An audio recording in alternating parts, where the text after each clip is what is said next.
And a good morning, good afternoon, and a very good evening to you, the good honourable people of the tube. Hope all today, hope you're feeling grand and all's well in your world. Welcome to the A&Q Thursday, everybody. Have I messed that up yet? Probably at some point. Anyway, hi.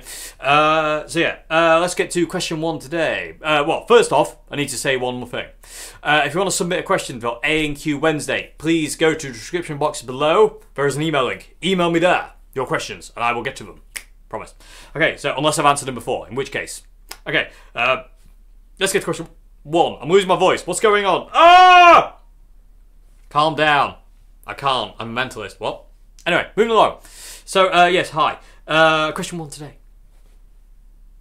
What's your opinion or thoughts on Jeff Beck and Keith Richards as guitarists and musically, going off their work in previous groups, etc.? Not comparing them, just different opinions. Two completely different guitarists, but don't think I've heard anything from you. I have spoke about Keith Richards and Jeff Beck quite a lot in previous Q&As. I also did a how many tones can you get out of one amp on Keith, which was really good fun. I remember that one. That was really good fun. That was ace to play actually, because I didn't have to really worry too much about kind of well, back then I didn't have to worry about copyright either. It was great. I could actually play their songs, but it was great because I didn't have to worry about like doing guitar solos or anything. I just literally just play rhythm, and it was great fun. But personally, Jeff Beck's a weird guitarist to me, because sometimes I see Jeff Beck play and I'm like, my mind cannot take what he's doing. Somehow he's making the guitar sound like somebody's singing, or doing these weird tremolo things, or just immense control over things, what's going on. And then other times I'm like, it's weird. He's kind of like really, to me, Jeff Beck is always like really on it or really off it. And he's never in the middle to me. He's always really amazingly, oh my god, oh my god, oh my god. Or then he's just kind of like, yeah, to me. I can't, he's a weird one to me. I can't make head or tail of it. But I love him as a guitarist. I don't particularly like his sound, personally. It's a bit bright and scratchy. But, so I can't really sound like that, but it is a nice sound he's got. But personally, it's not for me, if that makes any sense. But as far as his playing going, in his ability to emote through the guitar, especially the Strat, it's just immense. You know, the man's got supernatural technique on the tremolo as well. It's just otherworldly. His ear is insane. You know, some of the things he can pull off with the tremolo arm is just not normal. It's not normal. Not normal. Should be arrested for that kind of thing. But he's amazing. He is amazing. But like I say, I've always been of opinion. It's like, you know, he's either really on it or really off it, and I can't figure out why there's no mid ground with him. But again, that's just me, people. That's just my opinion on it. That's just what I see. It doesn't mean anything, really. But yeah, I mean, I do love him though. He's an amazing guitarist, and there's also some of the stuff he did with the Yardbirds, which I really like as well. Some of the really cool guitar tones, like really thin, waspy guitar tones, but super cool, and I really like them. So yeah, I really like him. Going to Keith now. Keith Richards is one of those people I respect more for their songwriting than their guitar playing. I mean, even Keith himself. I remember reading an article once with Keith where he was talking about somebody was asking him about music or music and guitars, and they asked him about guitarists because obviously Ronnie Wood's in the band as well. And he said, I'm not a very good guitarist, he says, but between me and Ronnie, we make one half-decent one. So, and I really liked that, and it really stuck with me. I thought it was really, really cool. And it's very... Keith's not stupid. He knows where he is. You know what I mean? He's not stupid. He knows exactly what he's capable of and what he isn't. And he's always stuck to that. And the whole 5-string thing and open tuning thing, it's just him. But he's got his own distinct sound and style, much in the same way Jeff Beck has as well. You know when you're hearing Keith Richards play, because he's got that sound. You know, it's that kind of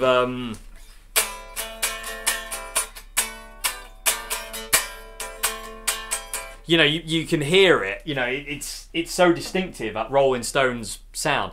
So you can't not love him for that. You know, I'm not the biggest Rolling Stones fan, but I do like quite a few of their songs. Really, really cool. But I definitely respect him more from the perspective of a writer, music, you know, composing and stuff like that, more so than his guitar playing. I do love his guitar playing, but I definitely prefer his writing more, if that makes any sense. So yeah, I mean, for what it's worth, that's my opinion on those two. Okay, so I'm going to move on to question 2 now. So question 2 has 10 different parts to it. So here we go. So question 1 today, I'm going to be trying to be as quick as possible, but I'll answer in each one so we can get through them. But there might be a tangent. You never know. Okay, so question 1 today. Question 2A is, what's your thoughts on Fender / Gibson custom shop guitars? Yeah, they're all right. I mean, I've played some really good custom shop guitars and I've played some really bad custom shop guitars. They're like any guitar in a production line. Some are good, some are bad. It is what it is. You know, you can't just kind of like I don't think any company in the world can just like churn out amazing every time. It has to have the dogs. You have to have the dogs. There is no other way about it, I don't think. So they're okay. I mean, I can't afford any Gibson or Fender custom shop guitars to own. It's impossible. You know, they're thousands of pounds that I definitely do not have. And I'm not about to sell half or all my gear just to afford one custom shop Fender or custom shop Gibson. It's not going to happen. Why have one really good guitar when you can have 20 amazing guitars? That's my brain. But yeah, they're alright. But I have played good ones and I have played dogs. I have played amazing ones. One of the best guitars I ever played was a Dave Gilmour custom shop signature Strat. It was just phenomenal. It was amazing. But again, you know, so is this. My classic vibe Jaguar. It's the first time I've played it today for a while, and I forgot how amazing this guitar is and how much I love it. It's literally one of the best guitars I own. And this is one of those guitars that, like, you know, you couldn't get me to trade because I just love it too much. And it sounds immense, and it does the Jaguar thing, and it's white with a tortoiseshell scratch plate and matching headstock. What's not to love? But yeah, that's my thoughts on that one. Okay, so question 2, part 2, is if you got £5,000, chance to be a fine thing, to buy a guitar, what would you choose? If I had £5,000 to spend on a guitar, if I had £5,000, I don't think I'd be even able to spend it. To be honest with you, it'd have to go on life things. But if I had £5,000 of disposable income, which I'll never have, but you know, the land of dreams is a beautiful place. What guitar would I buy? I don't know. I'd probably end up buying like 2 Oswalds. Or maybe 3. I don't know. What guitar would I buy with £5,000? I mean, I don't know. I really don't. Because I really can't think off the top of my head. People with a tube, let's put this to you. This would be a good question. Comment in the comment section below. If you had £5,000 disposable income that you could just like blow on a guitar, what would you buy and why would you buy it? Let us know in the comment section below. I'd be very curious to read your comments on this one. I'd be very curious what your thoughts are. Me, I don't know. Like I said, I'd probably just go to like Nick and just get him to build me a gold top Les Paul and a Fiesta Red Jaguar. That'd do me. So instead of getting 1, I'd get 2. And because they're Nick's, you know, they'd be amazing. So, but yeah, that's not really an answer, is it? If I could pick one, I have no idea what it'd be. I really don't.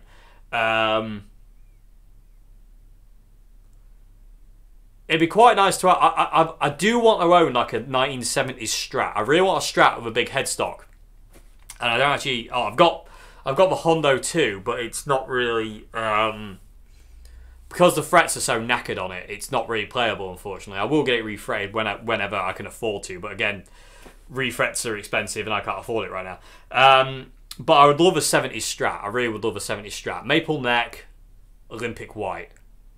Oh my god. I'd probably buy one of those, because you can only get them for about... Well, it'd be under that. I'd have change. But yeah, I would love a maple necked Olympic white 1970s Strat. That'd be amazing. That's probably what I'd go for, actually.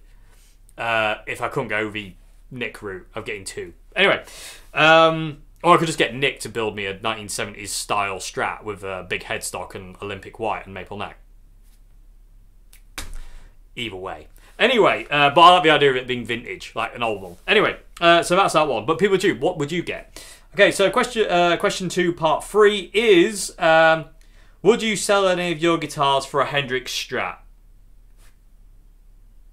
I don't think any of my guitar... I think all my guitar collection together is probably half of what you could actually buy Jimmy's guitars for.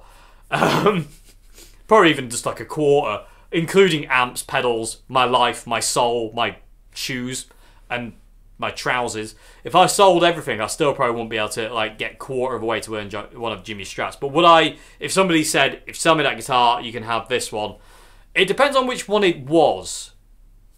I would have to know which one it was, and you know, is it a good one or does it talk to me? if it was the 63 I played when I was in Paris, most probably yes, because it was ridiculously amazing. Oh my god, that to play Jimi Hendrix's guitar that he actually painted himself white is insane. But that's like a high point of my life, that is. And obviously playing John Frusciante's guitar and Paul Kossoff, Eric Clapton, blah, blah, blah, all those lot, insane. But if it was the Woodstock one, definitely. If it was his black Strat from 68, definitely as well. Some of the others I'm not so keen on. I'm not, you know, some of the other Strats that Jimmy played that you see come up for sale, I'm like, meh. You know, if Jimmy got rid of them, normally he thought he didn't really like them. So, but it depended on which one it was. But probably, you know, Jimi Hendrix's guitar. But again, they go for so much money. But anyway, that's realistic Dave kicking in there. Anyway, so yeah, maybe we'd have to see. We'd have to see. Okay, so question 2, part 4 is your John Frusciante is back ARG video has the best jam in my opinion. Do you have any personal favourites of your jams? No, not really. I mean, I don't tend to watch them, in all fairness. I can't really watch my own videos, so I don't really watch them. I just do them. They're normally one take unless something happens. I mean, I normally just kind of like get a loop, check everything's okay, hit record, and then go for it. Sometimes I'm like, I'm not feeling it, I need to start it again and get some kind of handle on where I am.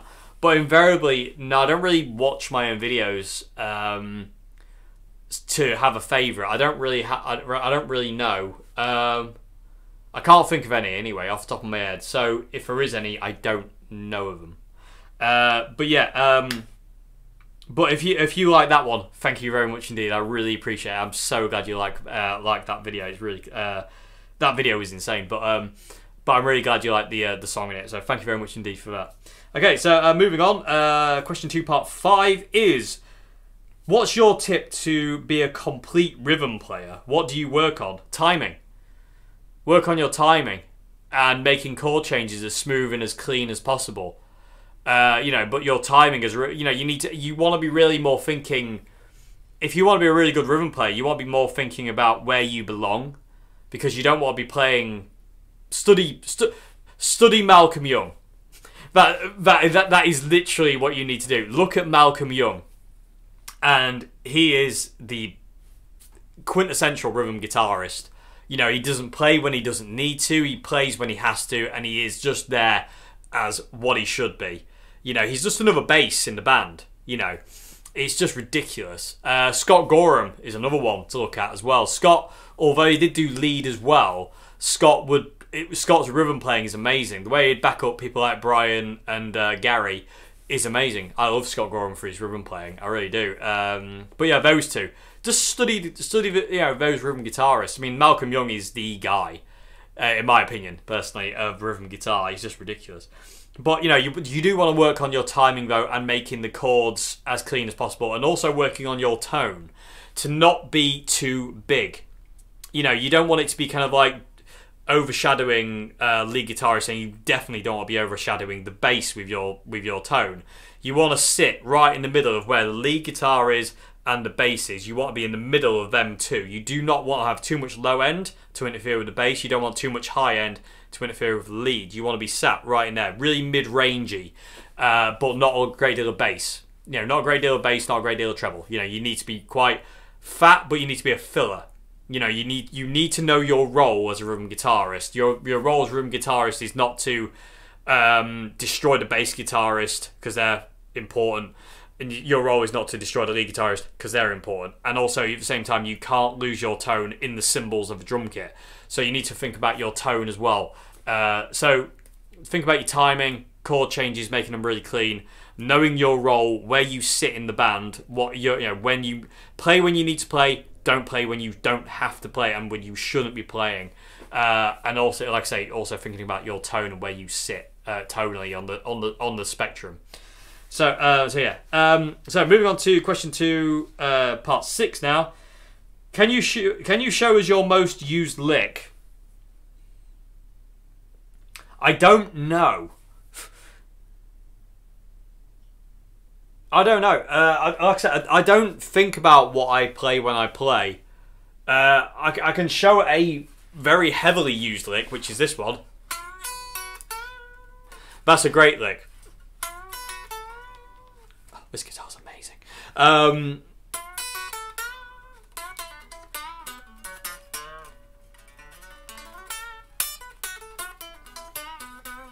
I don't know. I don't know if there's any in there that I use quite a lot. I really don't analyze my playing anymore. I stopped doing that quite a lot of years ago, so I don't actually know.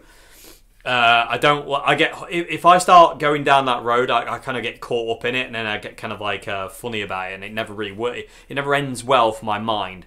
So I tend to just kind of like not pay attention to what I'm doing, which is normally the best thing. But most used licks, I don't know. If there was any I just played, or if you can see any, that'll be it. Other than that, I don't know. I'm so sorry. Okay, so question 2, part 7. What guitar do you play the most? I don't know. I mean, when I got my white Strat, I basically played that guitar for the entire time. I barely played any other guitar, really, until I got my vintage V6 Icons. Then I played my first V6 quite a lot, the black one. And then when I got another one and resprayed it cream or white, I played that pretty much all the time. So I played that one the most. But now it's kind of like, I don't really have a guitar I play a lot of. The guitar I've played most of in recent years is my Red Oswald. But I like to go between guitars. I like to see where different guitars take me. So I just kind of like to spread out. There are some guitars that I have that I don't play.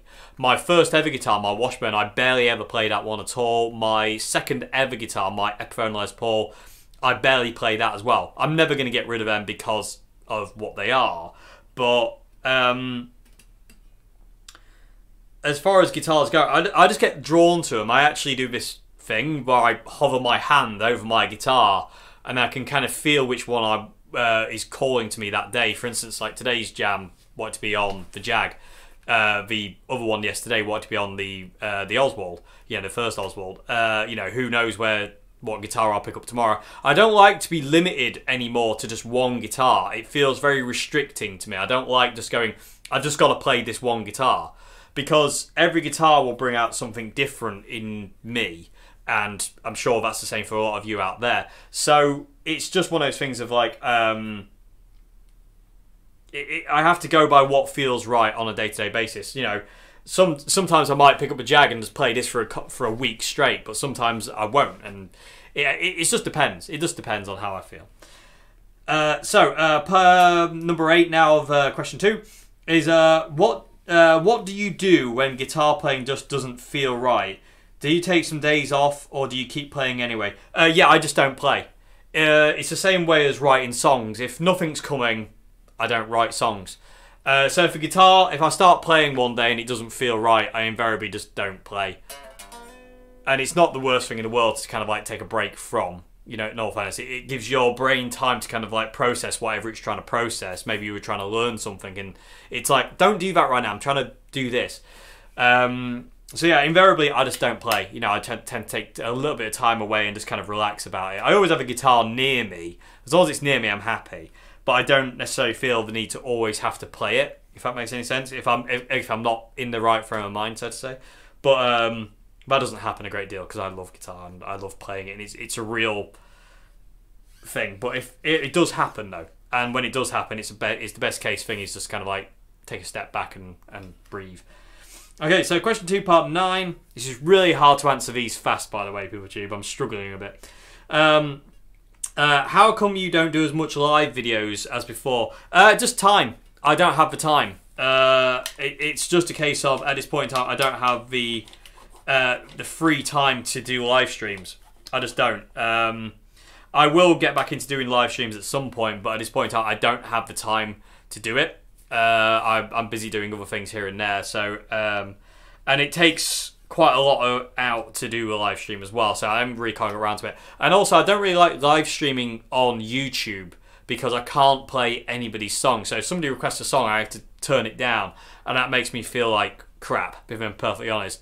Whereas if I live stream on Instagram, I can play songs, which I like doing. If somebody requests a song, I like to play it for them. It's cool, but I can't do that on Instagram, on YouTube. So, but at some point, I'm sure I'll do a live Q&A session at some point or something like that. But I don't know. At this point in time, I haven't really got the time to do it. Okay, so last one today is, how is your life at the minute? Awesome. Better than it's been for many years. It's really awesome. I'm loving it right now. It's great. It feels great. Everything's good, and I like it. So yeah, job's a good one. So it's nice to kind of have the door open on my little dark room and like lighting instead of just kind of like sat in the dark to kind of go, I don't know what's going on. You know, it's very nice. So yeah, it's all good. So yeah, anyway, there we go, people tube. That is all questions for this week's A&Q Wednesday and Thursday. So like I say, if you want to submit a question for A&Q Wednesday, description box below, email me there. If you like what I do here, like what I do on this channel, please consider becoming a patron on Patreon. Link to that is in the description box below as well. Other than that, I will see you tomorrow for another vid. Until then, have a great morning, afternoon, and good evening, and goodbye now. Surf guitar called Ending.